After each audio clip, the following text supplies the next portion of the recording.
কাশ্মীর ট্যুরের দ্বিতীয় দিনের ব্লগে আমার সকল বন্ধুকে স্বাগতম। তো আমরা অমৃতসর পৌঁছে দ্বিতীয় দিনে আমরা গেছিলাম ওয়াঘা বর্ডারে। এখন ঘড়িতে বাজে 3:45। আমরা এখন এসে পৌঁছেছি ওয়াঘা বর্ডারে। আজকে যেহেতু সানডে, সেই জন্য আজকে ওয়াঘা বর্ডারে এখনই প্রচুর মানুষ সমাগম হয়েছে। আপনাদের সবাইকে দেখাচ্ছি কি পরিমাণ জনসমাগম হয়েছে। এখন 3:45, সূর্যাস্তের সময় ওয়াঘা বর্ডারের প্রোগ্রাম শুরু হবে। তো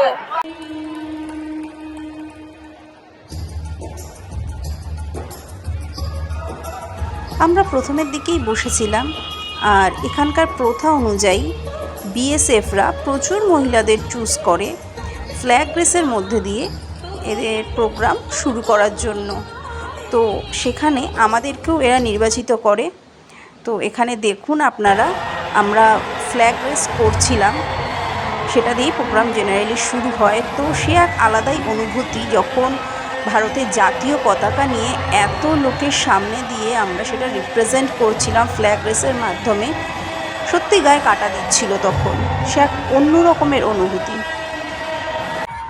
ফ্ল্যাগ রেসের পরে শুরু হয়েছিল ডান্স, এবং সেখানে বহু মহিলা সমাগম হয়েছিল, অনেকে এসেছিল এবং সবাই মিলে একসাথে এরকম দেশাত্মমূলক গানে ডান্স করছিলাম। আমরা ধর্ম বর্ণ নির্বিশেষে বহু মানুষ এখানে আমরা একত্রিত হয়েছিলাম, যেখানে আমরা সবাইকে চিনি না, আমাদের একটাই পরিচয়, আমরা ভারতীয়, উই আর ইন্ডিয়ানস।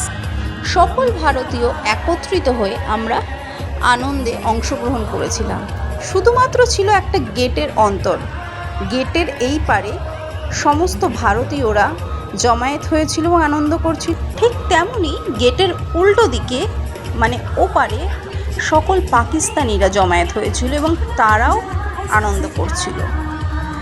সত্যি খুব অবাক লাগছিল এটা ভেবে যে দুটো দেশের মানুষ সমাগম হয়েছে এবং দুটো দেশের মানুষই আনন্দ করছে শুধুমাত্র একটা গেটের অন্তর। এর পরবর্তী প্রোগ্রাম ছিল বিটিং দ্য রিট্রিট। বিএসএফরা মিলে শুরু করে এই প্রোগ্রামটি। এবার শুরু হয় দুটি দেশের মধ্যে কম্পিটিশান, এবং বিএসএফ আমাদের অনুপ্রাণিত করে কোন দেশের গলার স্বর, গলার আওয়াজ কত বেশি, কে কত জোরে চিৎকার করতে পারে। এটাও ছিল বিনা অস্ত্রে এক প্রকারের যুদ্ধ, এক প্রকার কম্পিটিশান এবং দেশের প্রতি একটা কন্ট্রিবিউশন। দু দেশের মধ্যে কোন দেশ জেতে গলার স্বরে, আওয়াজে, সংখ্যায়, তারই প্রমাণ এখানে হচ্ছিল এবং বিএসএফরা আমাদের অনুপ্রাণিত করছিল তার জন্য, নিজের দেশকে জেতানোর জন্য।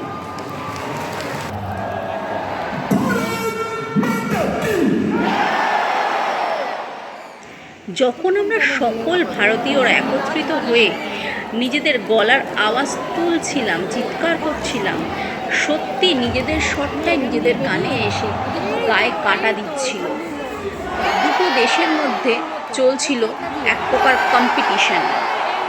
এরপরে হয় প্যারেড, যেখানে বিএসএফরা প্যারেড করে মেন গেটে যায় এবং দুই দেশের মধ্যবর্তী যে মেন গেট সেটা খোলা হয়। ইন্ডিয়ান বিএসএফ এবং পাকিস্তানি রেঞ্জার্সরা যেখানে হ্যান্ডশেক করে, দুই দেশের মধ্যে একটা এরপরে হয় গেট ক্লোজিং, মানে মেন গেট বন্ধ করা হয়, এবং তারপরে হয় ন্যাশনাল অ্যানথেম, যেখানে প্রত্যেকটা ভারতীয় আবার অংশগ্রহণ করে।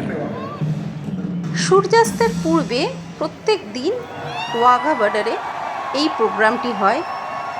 সুন্দর একটা প্রোগ্রাম, যেই প্রোগ্রামে অংশগ্রহণ করতে পেরে আমিও খুব প্রাউড ফিল করছিলাম, খুব গর্ব হচ্ছিল দেশের জন্য।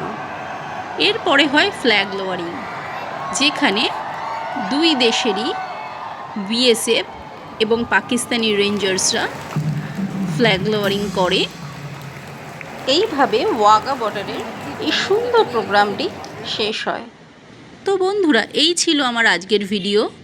যদি ভিডিওটি ভালো লেগে থাকে তাহলে অবশ্যই একটা লাইক, শেয়ার আর সাবস্ক্রাইব করে দেবে। Thank you.